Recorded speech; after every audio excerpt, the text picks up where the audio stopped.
Hi friends, ఎలా ఉన్నారు? బాగున్నారా? ఇది చికెన్ గ్రేవీ కర్రీ అనమాట ఫ్రెండ్స్. ఇది ముందుగా దీంట్లో ఆనియన్స్, అల్లం ముక్క ఉంది, ఉల్లిపాయ ముక్కలు వేస్తాను. ఆనియన్స్ ఆ తర్వాత వేసేసి దాంట్లో అల్లం వెల్లుల్లిపాయ పేస్ట్, కరివేపాకు అన్నీ కలిపి నువ్వు సరిపడా ఆయిల్లో మగ్గనిచ్చేసా ఫ్రెండ్స్. చూడండి, మగ్గిన తర్వాత అది మగ్గుతుండగా పసుపు వేసేసుకుని ఆ తర్వాత ఫ్రెండ్స్ చికెన్ కూడా వేస్తాను అన్నమాట. చూడండి, దీనికి కావాల్సిన పదార్థాలు అన్నమాట: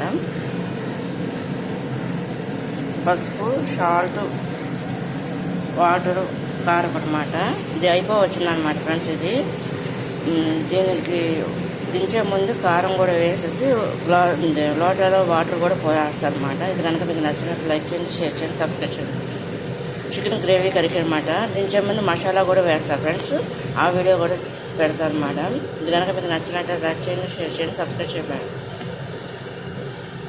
చికెన్ గ్రేవీ కర్రీకి అనమాట ఫ్రెండ్స్. ముందుగా ఆనియన్స్ ఫ్రై చేసుకుని ఉల్లిపాయలు, పచ్చిమిరపకాయ, కరివేపాకు సరిపడా ఆయిల్ హీట్ చేసుకుని అది ఫ్రై అవుతుండగా చికెన్ కూడా వేసేసుకుని అల్లం వెల్లుల్లిపాయ పేస్ట్ పచ్చి వాసన పోయేంతవరకు వేసేసుకుని ఆ తర్వాత చికెన్ వేసుకుని ఆ తర్వాత పసుపు, సాల్ట్ వేసుకున్న తర్వాత ఇలా వాటర్ వస్తుంది కదా ఫ్రెండ్స్. వాటర్ వచ్చి ఇది ఎగిరిపోయిన తర్వాత కారము వాటర్ కలిపేసి ఇది